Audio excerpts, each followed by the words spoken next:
Welcome to Exhausted Sparrows Unite. I am your host, Krista Jones, with my beautiful co-host, Chantel Schaefer. And today we are here to talk about decluttering. And I'm not just talking about your kitchen tables. I'm talking about your mind, your spirit, your relationships, all that great stuff. Because here's the truth. My house actually has a desk that doesn't even function as a desk anymore. It's just where all my miscellaneous things go to die. My email inbox has numbers that are so high that it should come with a warning label. And Chantel Schaefer makes fun of me all the time because of it. In my brain, it feels kind of like a hoarder's attic. I'm full of worries and half-finished thoughts and things that I swear I'm going to get through later. So if you've ever looked around your home or your mind or your relationships and you thought this is too much, I am drowning, you are not alone. I promise you, I am right there with you. And today, we're going to talk about that. We're going to talk how it means to actually clear out all of this clutter, what you see and what you don't. Your inbox makes me twitch. I said to Chantel before we got on air, I go, you are going to love my intro today. And she's like, what part? I go, oh, you're going to know when you hear it. So Krista's inbox and outbox has so much stuff. It does. It created its own clutter folder. It did. I don't have that in my email. You do not. I do not. And when Krista goes away, I go into her clutter and I make it a goal to delete 1,000 emails a day. So listen, I want to defend myself first before we really dive into this. And I want to say this. Yes, the clutter, I should keep up on that every day. But Chantel makes fun of me because I keep every single email. But how many times, Chantel, have I said to you, oh, I remember in 2016, someone wrote me and they needed this. And like I've searched in my search box and then I am able to get us the email we need. You're like a genie. She's like, I think her name was Deb. And then she'll start typing Deb and she'll be like, yep, there it is. It was September 1st, 2016. And Deb said, I know. It's, there is a method to the madness. There is a method to the madness. I mean, the clutter part, there is no excuse. I know that, which is one of the many things. Once I declutter after listening to my own episode, I will feel better about myself. So hello, how are you today? Good. Are you feeling cluttered? I am feeling cluttered. So I wanted to talk about this topic for the obvious reasons because my inbox has 10,833 emails in it. I mean, that's an obvious reason. But as I was kind of researching this over the last few weeks, there's always parts that you and I do in different episodes. And I'm like, oh, we should expand on that more. And a lot of the things that we're going to talk about today, if you've listened to all the episodes, you have probably heard little excerpts of some of this stuff go through. But when I was talking about decluttering and I really started diving into it, I'm like, it really is so much more than just like what is on your office desk. And I was like, yeah, like there are so many different areas that if we really started concentrating on and decluttering, it could bring us peace. And at the end of the day, honestly, that's really what all of us want. Are we going to attain it? Possibly not, but we all want it. And so that is our job here at Exhausted Sparrows Unite. Our job is to let you know we are hot messes. We're tired. Mm-hmm. Sometimes, come in unshowered. And, we just want you to embrace all of your messiness and know that all of us feel this and all of us deal with it. And anybody that tells you that they don't is not being truthful. And we like truthful. We like truthful. We like real. We like real. And we all have clutter. We have, millions of different kinds of clutter. So I want to go into that a little bit before I go into the obvious clutter, which is the clutter that you can see. So emotional clutter, I thought that's a great place to start because that is like all of the stuff we're not dealing with. Like the guilt that we feel, resentment that we feel, unmet expectations, dreams, like that is all of the stuff that we just keep burying because we don't want to talk about it. Yep. And having that emotional clutter, right, is considered like unfinished business. At least that's what psychologists say about it. It's like avoidance. And I think a lot of us feel that avoidance and burying it and all of that is going to delete it, right? But it doesn't delete it. It just sticks it way down in there, which means we potentially need more therapy. And I'm not saying this as a joke, but sometimes we need therapy really to get it out because we bury things so far down, we don't even know it's there. So emotional clutter is something that actually activates the same kind of neural pathways, right, that are stress indicators. So without you even realize it, you think you've buried this way down deep, even though you feel that you never think about it. Your brain knows it's there. So you are now stressed out and you cannot pinpoint why. But it is because of all of this clutter inside of you that you have just buried way down. Yeah, and it just compounds in there. And then you're just putting stuff on top of stuff on top of stuff, and you're gonna explode. You're gonna explode. Yeah. And therapy is really, I mean, it is a good thing, you know. We talk about that in almost every episode. Many of us have had it at one point in our life. Or we need it, and we absolutely should be looking into that. But a Yale study found that people that have unresolved trauma are 70% more likely to become physically sick. Wow. Physically. So not just emotionally, this emotional stuff, this clutter that we can't seem to get rid of, actually affects our health. And they also say that people that take that trauma and journal about it, talk to a therapist about it, you know, whatever the case may be, somehow get it out, notice significant improvements in their immune function. So your body literally is thanking you when you clean out your feeling closet. Your feeling closet. You know those little people that we talk about? You have watched the movies. Oh, Inside Out. Yes, that's what I think when I hear feeling closet, the inside out people. So when you clean that out, they say that holding on to negative emotion actually gives you higher rates of anxiety and depression. So cleaning that kind of stuff out helps your mental health. And your physical health. And your physical health. It's amazing how it's all tied together. Like, you don't think that suppressing something like a feeling is going to make you sick, but it makes sense. I mean, it probably increases stress hormones, cortisol, adrenaline, and to live in that fight or flight constantly without even probably knowing it is exhausting. Yes. Right? So you're tired all the time and you don't know why you're tired all the time. There's like a lot of stuff that goes, you know, into that. Meditation is good. You know, if you think, I don't know that I need therapy, like there's a million different things that you can do. And we're going to get to those because after we identify problems, we always identify solutions. Not that Chantel and I always take our own advice, but you know, it's great. So mental clutter is different than emotional clutter. So emotions are all these guilt and all of these feelings and all of this resentment and all of this stuff that is going on. And mental clutter is like, you know, you and I have joked about this. Mental clutter is like when you have 47 tabs open. Which I cannot handle.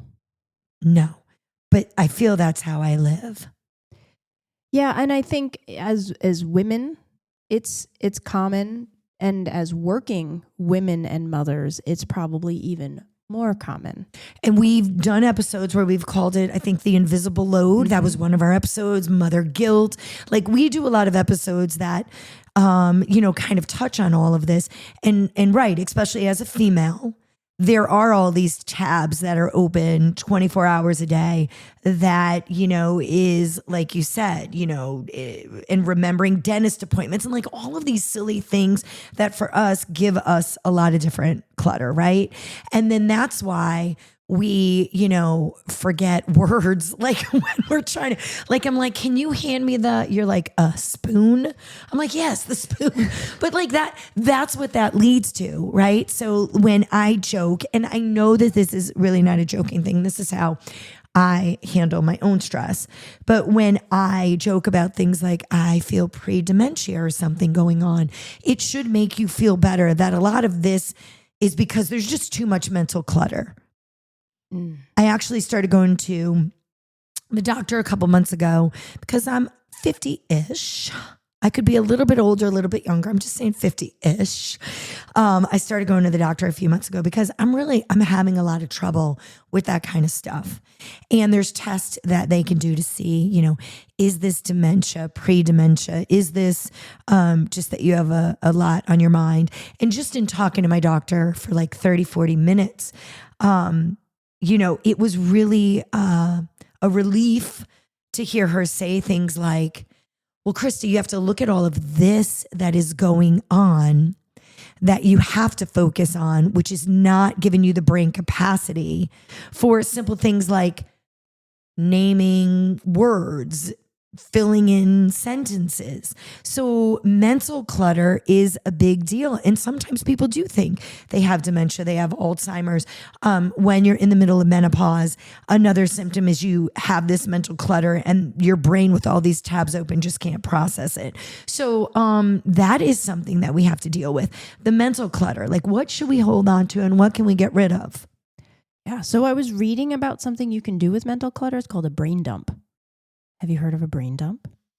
I'm about to hear about the brain dump now. So you transfer all of your thoughts, all of your worries and ideas and tasks that are going around in your mind, and you put them on paper or a digital note without filtering. Don't go, oh, that's not important. No, write it down, put it down. And then you organize them. It's like emptying your junk drawer. You know what? Your junk drawer gets all filled up and all of a sudden you can't open it. And then you take everything out.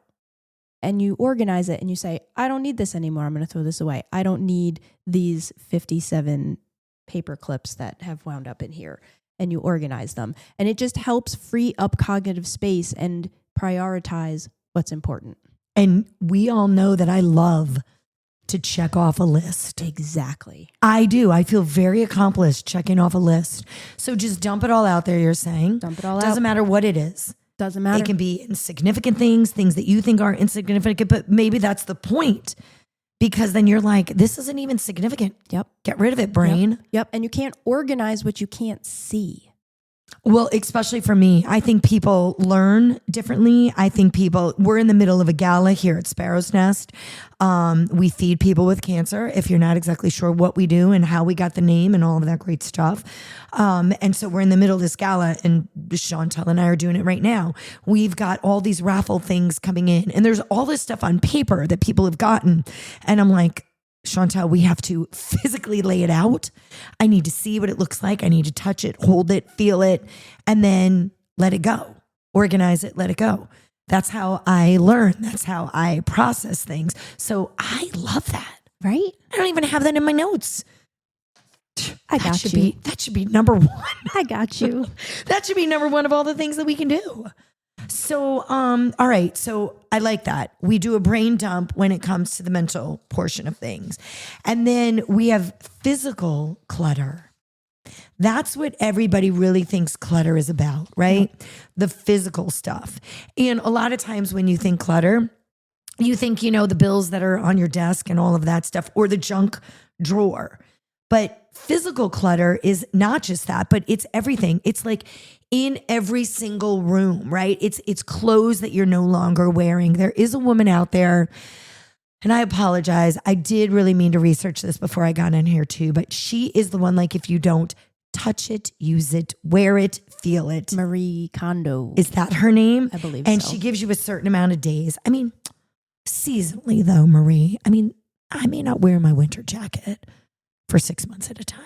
But, she says if you don't touch it in a certain amount of time, get rid of it. That's a hard one because then my brain always goes, well, what if I need this? Because how many times does that happen? You hold on to something for 3 years. I'm not even kidding you. It happened to me like 3 weeks ago. I can't tell you what it was because I have mental clutter, but I know it just happened to me. I threw something on. I'm like, I'm never going to use this. And then it was like a battery for the dogs. I don't even know what it was. And then I needed it. That's always how it happens. And that causes me to hold on to things longer so that it doesn't happen again. I hold on to a lot of physical things because I grew up poor. So my mom, gives me bowls. I don't even know. This woman must think that I'm cooking 24 hours a day. Shocker. But, she gives me bowls from, my childhood and one, like those are like sentimental things. So I don't want to get rid of that. And two, anytime like I'm given a gift, or I spend the money myself, I'm like, that cost me $35. Yeah. I know there's a crack in that bowl. And if I microwave it, there might be a piece of glass that gets in my child's food. But that was $35. Yeah, it's hard to let go of those things. You feel guilty. Yes. Like you're being wasteful. Yes. So you feel that wasteful. Then there's sentimental value. Like there's all this stuff. And here's the interesting thing. Like I was reading this and I was like, ooh, Americans spend 2.5 days, 2.5 days a year looking for their lost items because we have too much stuff. Shout out to my husband who spends 2.5 months looking for his lost items. Keys, glasses, Yes. remote controls, wallets, clothes. Mm-hmm. I can't find my training shirt for the run. And I am the founder of the organization. I don't know where my training shirt is. I obviously have too many training shirts and I don't want to get rid of any of the training shirts because I'm like, remember that time in Nashville? Yes. I can't even fit in half my training shirts. But then I'm like, I'll lose a little bit of weight. Oh, stop. No, but that's true. I'm just saying that's like another reason. But like that was astounding to me that we spend that much time looking for things, and Americans, like they were very specific, and it's because many of us have too much stuff. We live in a very materialistic society. And it's the keeping up with the Joneses. I saw it Not on Krista Facebook. Jones though. I She saw has it on nothing. Facebook. I have to have it. I want to say it's a disease. It's an illness. No, it is. And my husband, Christian Jones, I mean, love you, dude, if you're listening, but he has it. For us, when COVID hit, it did something to him mentally. And he then all of a sudden needed stuff because I think mentally he was just a basket case. So we, on the outside of our house, us and the neighbors, we love our neighbors. We took if we ever sell our houses, we're in big trouble. But we took, the lawn that divides us and we made it one big community property. And, we have picnic tables. We have a huge tiki bar. We call it a treaky bar. It's in the trees. We have a volleyball net. We've got like all this stuff because we said to the kids, you're not going to be inside on your phones. Remember, they were like out of school for a full year. We're like, you are going to be outside. And we created this fun space. But then Christian Jones was like, we need lights. I mean, okay, you don't need 58,000 lights, but he was buying lights in every different color and every different style. And, Halloween lights, purple, and then Mardi Gras lights, green and purple and yellow. And like, I was like, what are you doing? So for him, there was all this physical stuff that he was acquiring through like Amazon because he couldn't go anywhere. He couldn't get anything. Like there was like this spiral. And I was like, enough. We are broke with all the lights that we now have, which is crazy. Yeah. But we do that, right? So sometimes the physical stuff that we end up getting is because of mental stuff that's going on in our life. We grew up poor, so we had to hoard everything that we have. We, feel lost. We feel that we need to be in control of something, and that is something we can control. So it's like all of this crazy stuff. And then this whole thing that I read, like this 2.5 days, we're looking for our lost scissors. So then we buy 3 more pairs because we can't. And then we find the scissors because we just have an obnoxious amount of stuff. Yeah. Yeah, it happened. It's funny because We were replacing the deck on the back of our house, and my husband took off his Apple Watch. I don't know why he took off his Apple Watch at that point in time. And then we could not find the Apple Watch. Which is expensive. It is very expensive. So he went without. So for Christmas, I bought him a new Apple Watch. Would you know? No, you found it right after. A month or two after that, we found the missing Apple Watch. Where was it? That's what I need to know. It was like in my breezeway amongst all of the stuff. So it wasn't even on the desk. I mean, on the deck. No. Nope. It was in the breezeway. It was in the breezeway amongst all of the stuff, amongst all of the clutter. And that's what it is too, right? We have clutter in our house. So we've got that kind of clutter in the breezeway, the mudroom, the junk drawer, which honestly we should keep clean. And we'll talk about that because that is a daunting task. It is overwhelming to even find where to start. It is overwhelming.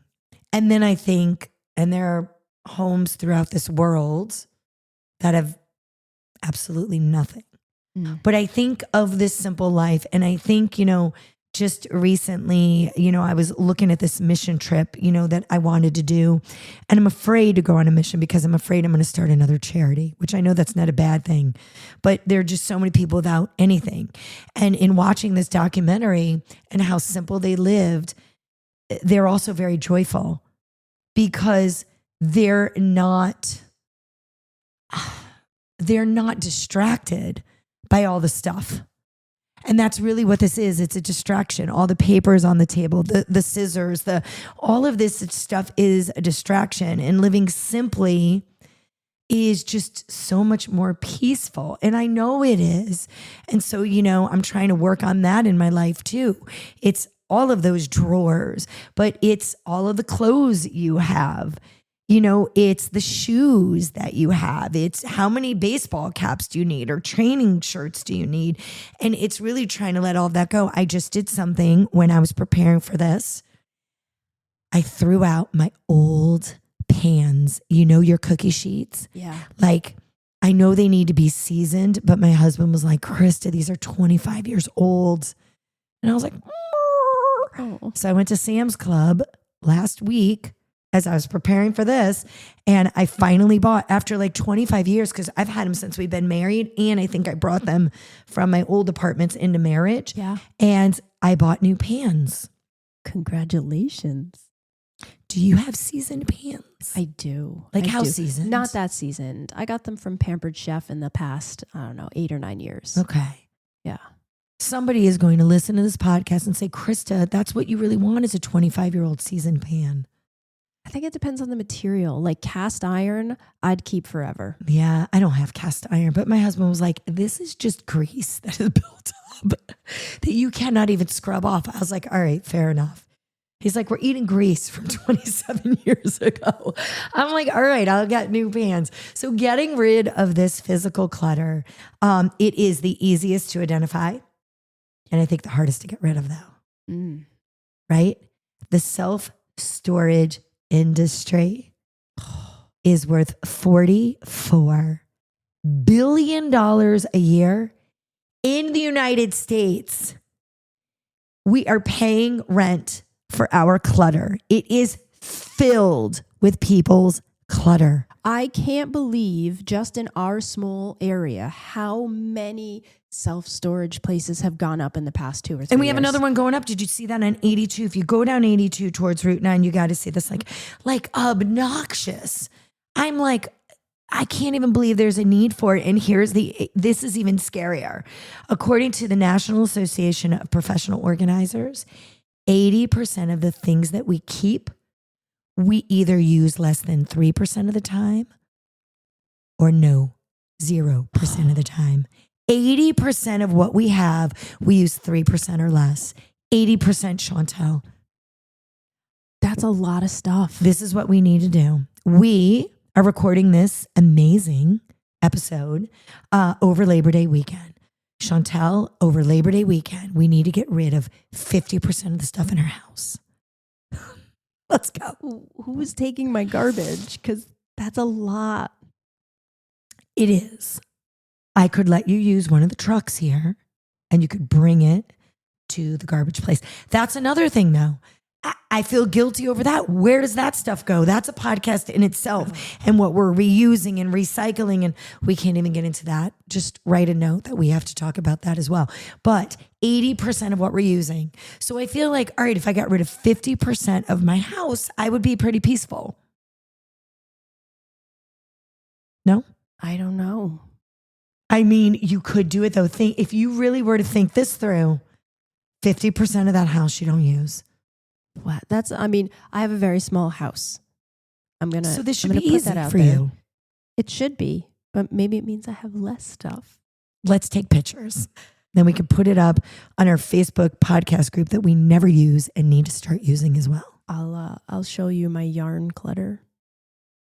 Is that a thing though? Because I feel you could keep that and then be like, I can just make a mishmash of colored blanket. That's the problem, Right. is that I never have enough of one yarn to make something, so then I buy more. Mm-hmm. So it is a problem. It is a big problem. And there's a lot of people like scrapbooking and stuff. Like if that's your thing, like I've seen that kind of stuff and I don't get that.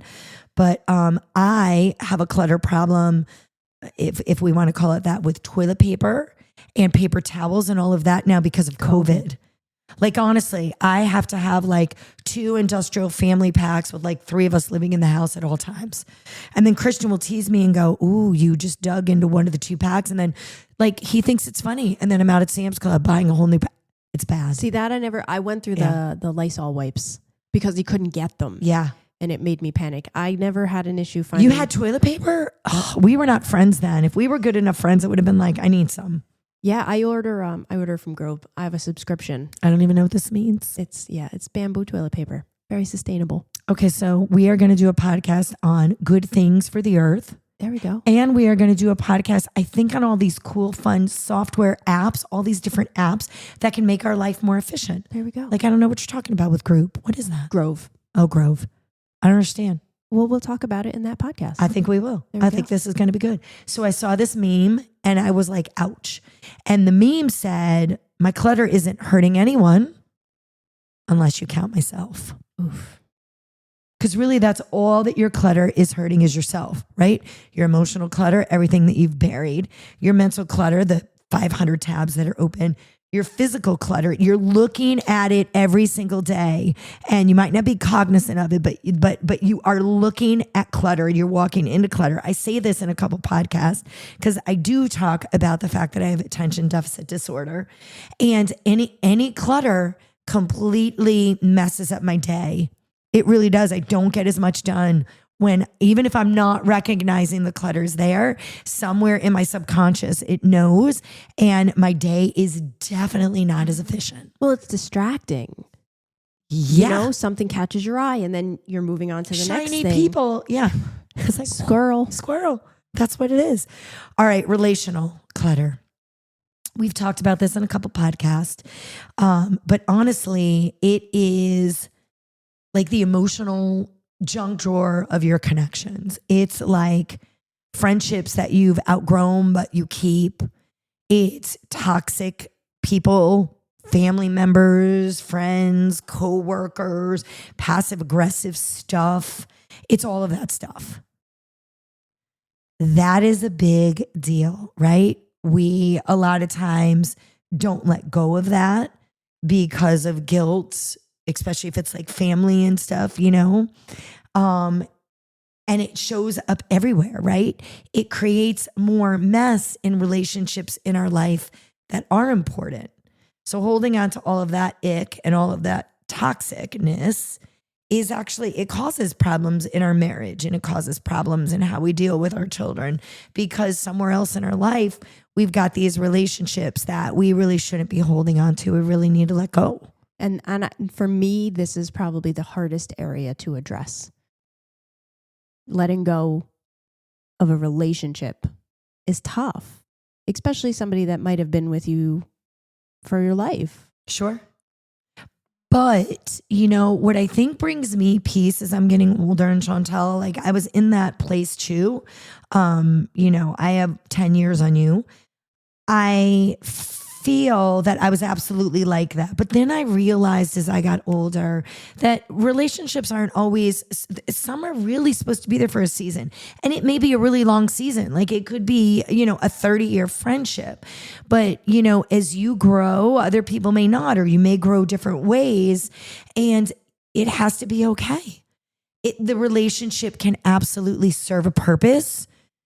But you have to be honest with, when it's over, if it's not serving you anymore and it's really not bringing you light, then honestly, like it's really just cluttering you. It's holding you back. Yeah. And it's something that you're right. It is one of the hardest things to do. And I've lost relationships that were really, really important to me. And it's really, really hurtful. But, at the end of the day, sometimes I always say God needs to scoop that out so he can bring something else even better in. And sometimes, he's hearing conversations behind closed doors that they're saying about us that we have no idea, so I think it's okay and it's healthy. And sometimes when I think a relationship is coming to an end, I will just put some more boundaries on it and it will kind of maybe fade out on its own. And I don't have to have some difficult conversation. I'm just not really answering the phone as much and they're not really texting as much. And, it just kind of like, that's the best kind of friendship. The ones that just, fade into the sunset like the wild, wild west. Like, see you later. Not that they all do that. You just painted a beautiful image. Thank you. Thank you. But psychologists say that relational clutter drains your energy as much as a physical activity. It is that cortisol as well, right? It's that fight or flight because you're always on edge. You're always nervous. You're always feeling guilty. You're empathetic. You're wondering what you've done wrong. You're wondering if you've done enough. So those kind of relationships in your life are things that you have to cut off. 1 in 4 adults say they stay in a relationship that is more draining than supportive because guilt is easier for them than being honest. Ouch. They just stay in the relationship because they're afraid to hurt somebody's feelings. And that's not healthy. No, but a UCLA study said that your hormones spike in those type of relationships and your cortisol levels, they increase. And then you're always in this state of manic panic and you don't really know what's going on, right? You don't know why, but that's part of the issue. We have to reevaluate our relationships. And family ones are probably the hardest. For sure. Right? Because you can pick your friends, you can't pick your family. But certainly you can create boundaries and you can figure out what you need to do for your own mental health. Yep. So, yeah. That's what I got for you today. That was deep. I'm sorry. I feel sometimes we get a little deeper into other times, but I only do it because I love you. You ended with the hard stuff. It was like ending with the burpees today at the gym. Yeah, those were bad. That was emotional burpees. Those were emotional burpees because clutter isn't like you're lazy. I think it's important that you realize these are postponed decisions and unspoken boundaries and a nervous system. That's just your nervous system is crying out for relief. So every time you clear a drawer or you close a tab in your mind or you renegotiate a relationship, maybe you don't break it off, but you renegotiate, you put it in a file, right? That is what can bring you peace. Remember that peace doesn't always arrive in a spotless home. It doesn't need to. But peace is showing up when you finally realize that you need to live with less noise. And you, my friend, deserve it. Thank you for listening to Exhausted Sparrows Unite with Chantel and I. If you want to learn more about our charity, you can go to our podcast, Exhausted Sparrows Unite, which you're on right now. Our website is sparrowsnestcharity.org. And remember, until next time, be kind to yourself and each other.